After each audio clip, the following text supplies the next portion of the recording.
کبھی نبی کی نبوت کو جلا لا جاتا ہے، کبھی شریعت مطہرہ میں ان لوگوں کا دخل اندازی کرنا، میرے آقا کی شریعت کا مذاق اڑانا میرے آقا کو پسند نہیں آتا، کبھی نام لے لے کر مسجد سے نکالتے ہیں میرے آقا کہ فلاں نکل جا، فلاں نکل جا، فلاں نکل جا، تو کبھی کبھی ایسا بھی ہوتا ہے۔ تو دونوں چیزیں باتیں بھی ہوتی ہیں۔ اب سنو مسلمانوں کہ نبی پاک سید المرسلین صلی اللہ علیہ وسلم میدان میں چلتے اور علی سید المرسلین صلی اللہ علیہ وسلم ان کے ساتھ چلتے، تو میرے آقا نے جو کچھ فرمانا تھا فرما دیا کہ علی اور قرآن کبھی جدا نہیں ہو سکتے، دونوں ساتھ چلیں گے، یہاں تک کہ کوثر پہ آ کے مجھ سے مل جائیں گے۔ حق علی کے ساتھ ہے اور علی حق کے ساتھ ہے۔ صحابہ اکرام ساری باتیں سنے ہوئے تھے، صحابہ اکرام ساری باتیں سنے ہوئے تھے۔ تبھی تو صحابہ اکرام یہ کہتے ہیں کہ ہم دیکھتے کہ ایک ایسا آتا جو مسجد میں ہمارے ساتھ ہی کھڑا ہو جاتا نماز میں، ہم جیسا نماز پڑھے نا وہ بھی نماز پڑھتا، ہم جیسا قرآن پڑھے وہ بھی قرآن پڑھتا، تو ہمیں پہچاننا مشکل ہو جاتا کہ اس میں نماز پڑھنے والا منافق کون ہے، اس میں قرآن کی تلاوت کرنے والا بےمان کون ہے۔ ارے زبان سے کہہ بھی دیا لا الہ تو کیا حاصل، نگاہ دل جو مسلمان نہیں تو کچھ بھی نہیں۔ یہ حالات تھے، اور صحابہ اکرام رضوان اللہ تعالی علیہ مجمعین کیا کہتے ہیں کہ ہم جب نماز ٹھہرتے اور علی تشریف لاتے تو ہم لوگوں کے چہروں کو دیکھتے، ہم صحابہ اکرام ہیں، نبی کے صحبت یافتہ ہے، اور وہ کہتے ہیں کہ جب علی آتے تو ہم چہروں کو دیکھتے لوگوں کے، جن کے چہرے اتر جاتے، جن کے چہروں پر ناگواری کے آثار ظاہر ہو جاتے، ان کے چہروں پر ناگواری کے آثار ظاہر ہو گئے تو ہم سمجھ جاتے کہ یہ منافق ہے، اور جن کے چہرے علی کو دیکھ کر کھل جاتے ہیں تو ہم سمجھ جاتے کہ یہ ایمان والا ہے۔ یہ صحابہ کا عمل تھا۔ میں تمہیں بھی ایک نسخہ دیتا ہوں، یاد رکھنا، وہ یہ کہ کبھی ایسی محفل میں ٹھہر جاؤ، کبھی تمہیں کسی پر شک ہونے لگ جائے تو ذکر علی چھیڑ دینا۔ کیا چھیڑ دینا؟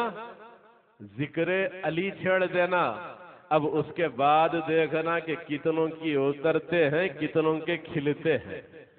جن کے اتر گئے سمجھ جانا کہ یہ ظاہر میں تو ہمارے جیسا ہی ہے، لیکن اللہ نے اس کے قلب کو ایمان کی دولت سے محروم کر دیا۔ اور جن کا چہرہ کھل جائے تو اس کے عمل کو نہیں دیکھنا، اس کے عمل کو نہیں دیکھنا کہ اس کا عمل کیسا ہے، بلکہ اس کے ایمان کو دیکھنا، اس کی محبت کو دیکھنا، کیونکہ محبت نام، ایمان نام ہی محبت کا ہے، ایمان نام محبت کا ہے۔ ایک آخری بات میں سمجھتا ہوں کہ وقت زیادہ ہو گیا، تو آپ حضرات کو اور بھی علماء کو سننا ہے اور مجھے اور بھی ایک جگہ جانا ہے۔ گفتگو تو بہت کرنی تھی، میں نے جیسا کہا کہ ولادت کہاں، ولادت کس شان سے بیت اللہ میں جوف کعبہ میں ہوئی ہے علی کی ولادت، اور تربیت میرے آقا سید المرسلین کے سینے اقدس پر ہوئی ہے، ختیجہ پال پوس کر علی کو بڑا کی ہے، اور نبی نے اپنی بیٹی کو آپ کے نکاح میں دیا ہے تو وہ بھی ایسے نہیں دیا بلکہ رب کے حکم سے دیا ہے۔ ابو بکر بھی آئے، کہنے لگے اللہ کے رسول فاطمہ سے میں نکاح کرتا ہوں، نبی خاموش۔ عمر آئے، نکاح کی پیشکش کیے، نبی خاموش۔ اور علی نے کہا کہ میرے پاس ہے ہی کیا، میرے پاس کچھ نہیں، میں تو مرد مجاہد ہوں، جہاد سے محبت رکھتا ہوں، تلوار چلانا جانتا ہوں، یا پھر نکلتا ہوں تو صبح جا کر یہودیوں کے باغوں میں محنت کرتا ہوں، کھجور کے درختوں پر چڑھتا ہوں، کھجوریں توڑ کے لاتا ہوں، ان کے جھاڑوں کو پانی دیتا ہوں، جو کچھ کمائی ہوتی تو علی آتے آتے لاتے، فاطمہ بنت اسد جو علی کی والدہ محترمہ ہیں، اور لے کر آتے تو گھر پورا نہیں آتے، راستے میں کسی مسافر کو دیکھتے تو دے دیتے، کسی کسی مسکین کو دیکھتے تو دے دیتے, کسی بھکاری کو دیکھتے تو دے دیتے. یہ خرچہ کر کے آتے. بولے کیا ہوا؟ بولے نہیں, راستے میں کچھ لوگ دکھ گئے, ان پر خرچہ کر دیا. اور نبی پاک سید المرسلین کہ یہی تربیت یافتہ علی, ان کے بارے میں تو قرآن کی آیت بھی نازل ہو گئی, اور نبی نے پوچھ بھی لیا کہ علی کیا بات ہے, کہ یہ تجھے کس نے سکھایا؟ کہنے لگے علی نے کہ ایسا نہیں یا رسول اللہ, میں نے غور کیا تو مجھے 4 ہی صورتیں نظر آئی کہ اللہ کی راہ میں دینا ہو تو ایسے دو, علل اعلان دے دو, ظاہر کر کے دے دو, اور ایسا دو چھپا کے دے دو, ایسا دو دن کی روشنی میں دے دو, ایسا ہو تو رات کی تاریکی میں دے دو. میں ایسے ہی دیا. 4 ہی دینار تھے, 4 تقسیم کر دیا, قرآن کی آیتوں کا نزول ہو گیا. برادران عزیز, یہ وہ علی کی شان ہے, یہ وہ علی کی ذات ہے. اگر جتنا کہوں خدا کی قسم کھا کر کہہ رہا ہوں. اب کیا وقت ہو رہا ہوگا بتائے؟ 12:15 ہو رہے ہیں. خدا کی قسم کھا کر کہہ رہا ہوں کہ صبح کے 4 بجے تک اسی محفل میں اگر شان علی بیان کرتا نہ رہوں تو آپ کہنا کہ ابھی علی کی حق ادا نہیں ہوگا. ابھی علی کی معرفت ہم جانتے ہی کیا ہے, لیکن جو کچھ بزرگوں کے نالین اٹھانے سے مجھے علم ملا ہے صبح کے 4 بجے تک کہتا رہوں گا, لیکن ابھی علی کی سیرت طیبہ مکمل نہیں ہو سکتی. نعرے تکبیر, نعرے رسالت. برادران عزیز, ذات علی کیا ہے اس کو سمجھنا ہوگا. نادان تو کتنا ہی مخالفت کر لے, یہ مخالفت سے کچھ ہونے والا نہیں ہے. یہ نبی کی شان ہے, یہ نبی کا گھرانہ ہے, یہ نبی کا بھائی ہے, یہ نبی کا وصی ہے, یہ نبی کا خلیفہ ہے, یہ نبی کا داماد ہے. اور اگر رک کر کہہ دوں تو میرے آقا کے ارشاد کے مطابق میرے آقا فرماتے ہیں اللہ نے سب سے پہلے میرے نور کو بنایا اور اس نور کو 2 حصوں میں تقسیم کیا. ایک کا نام محمد رکھا, ایک کا نام علی رکھا. سبحان اللہ. نعرے تکبیر, نعرے رسالت. یہ ساری باتیں ہمیں کسی اور سے معلوم نہیں ہوتی. خدا کی قسم ہمیں کسی اور کے طرف دیکھنے کی ضرورت ہی نہیں ہے. سارا کچھ میرے آقا نے فرمایا ہے. علی کی جو کچھ معرفت ہوئی ہے وہ میرے آقا کے کہنے سے ہوئی ہے, میرے آقا کے عمل سے ہوئی ہے. بھلا ہم کیا جانتے کہ علی کیا ہے, لیکن میرے آقا نے بتلا دیا کہ دیکھو علی کی مثال ایسی ہے جیسے حضرت عیسیٰ کی مثال ہے. حضرت عیسیٰ سے بغض رکھنے والے بھی جہنم میں جائیں گے اور محبت میں غلو کرنے والے بھی جہنم میں جائیں گے. علی کی مثال ایسی ہی ہوگی. میرے آقا فرماتے ہیں علی تیری شان ایسی ہے کہ تو نقطہ اعتدال ہے, تو نقطہ اعتدال ہے. اب لوگوں نے کہہ دیا کہ نہیں علی سے محبت کی باتیں نہ کرو, کیونکہ نبی نے فرمایا ہے کہ علی کی محبت میں غلو کرے گے تو جہنم میں جائیں گے. میں آپ کو روک کر کہہ دوں کہ وہ کس کے بارے میں ہے کہ کہنے والوں نے ایک ایسے بھی نکلا, ایک ایسا گروہ پیدا ہو گیا میرے ہی آقا کی امت میں. بے شمار لوگ علی کو دیکھتے رہے تو یہ حال ہو گیا کہ مظہر کو اور حقیقت کو سمجھ نہ سکے, وہاں آ کر دھوکہ کھا گیا. کیا ہے؟ ناد علی مظہر العجائب. ارے خدا کے مظہر ہے, خدا کی ذات کے مظہر ہے علی, پرتوے دست خدا ہے علی. اسی لیے ان سے جو بے شمار ان کے کیفیات کو دیکھتے تو ان کی صورت کو دیکھنے کے بعد ایک ایسا گروہ بھی پیدا ہو گیا کہ وہ کہنے پر مجبور ہو گیا کہ علی تم خدا ہو, خدا ہو, خدا ہو. آج بھی ہے علی کو خدا ماننے والے کہاں ہیں؟ ان کو اس فرقے کو کیا کہتے ہیں؟ نصیری کہتے ہیں. نصیریوں کا خدا ہے. اگر پوچھنا ہو بعد میں تو تفصیلی حبیب سے پوچھ لیں, محضر سے پوچھ لیں, یہ تفصیل سے سمجھا دیں گے, جانتے ہیں.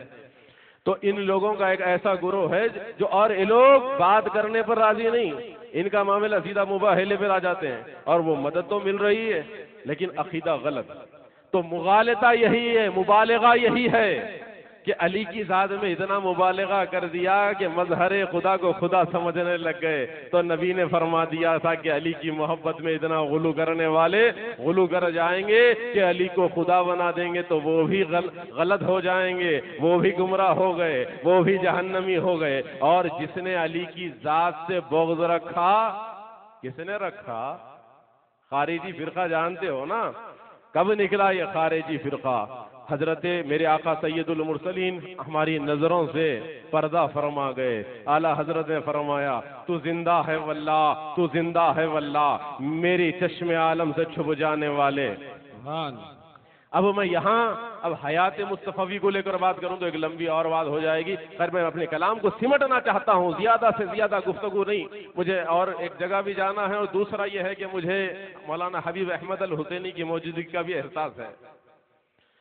تو مختصر یہ کہ میرے آقا کی اس دنیا سے میرے آقا پردہ فرما گئے. اس کے بعد میں سیدنا ابوبکر صدیق کا دور آیا، حضرت عمر کا دور آیا، حضرت عثمان کا دور آیا، شیر خدا کا دور آیا. اور اس دور میں نبی کی پیشن گوئیوں کو نبی علی دیکھتے تھے کہ ایک ایسا بھی فرقہ پیدا ہو گیا جو نعرہ لگایا. صفین کے میدان میں معاویہ بن ابو سفیان نے علی سے بغاوت کر دی، جنگ ہو گئی. اور بعضوں نے کہا ابو موسیٰ الاشعری اس کے حکم قرار دیے گئے کہ چلو دونوں کی طرف سے یہ حکم ہوں گے اور بات کریں گے. بات کرنے کے لیے گئے تو آپ کے فوج میں ایک ایسا گروہ تھا، علی کی فوج میں، دراصل وہ منافقوں کا گروہ تھا. اور ان کو یہ ہونا ہی تھا کیونکہ نبی کی پیشن گوئی تھی، غیب داں نبی بتا رہے تھے. ان کو آج اہل اسلام خارجیوں کے نام سے جانتے ہیں. وہ خارجی گروہ جو علی کے خلاف آواز اٹھا دیا، ایک نعرہ لگایا لا حکم الا اللہ. کیا نعرہ لگایا؟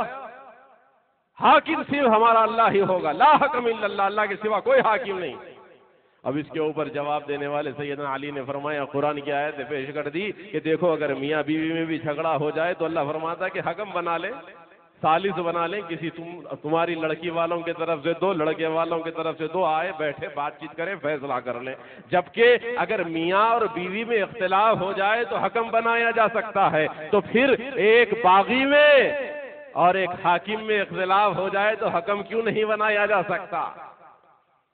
لیکن خارجیوں نے نہیں مانا، نہروان کی جگہ چلے گئے. اور ان کے عقائد کو پڑھو، سمجھو.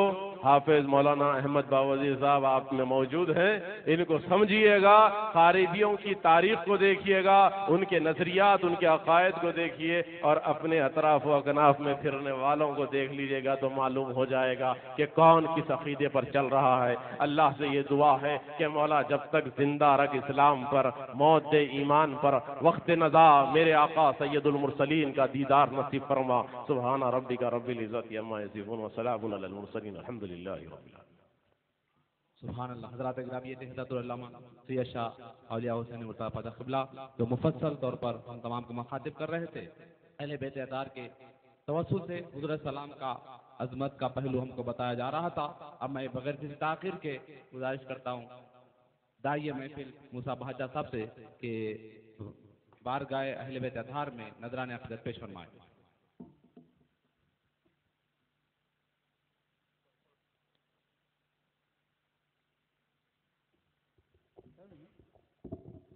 السلام علیکم ورحمۃ اللہ وبرکاتہ. عاشق علی مرتضیٰ پاشا صاحب نے، علامہ نے اتنی اہل بیت کی تعریف کی کہ مجھے رہا نہ گیا، اس لیے آپ لوگ کے سامنے چند اشعار اہل بیت پہ پیش کرنا چاہتا ہوں. باغ جنت کے ہیں بحر مدحہ خوان اہل بیت. باغ جنت کے ہیں بحر مدحہ خوان اہل بیت. تم کو مزدہ نار کا، تم کو مزدہ نار کا، اے دشمنان اہل بیت. تم کو مزدہ نار کا، اے دشمنان اہل بیت. ان کے گھر میں جبرائیل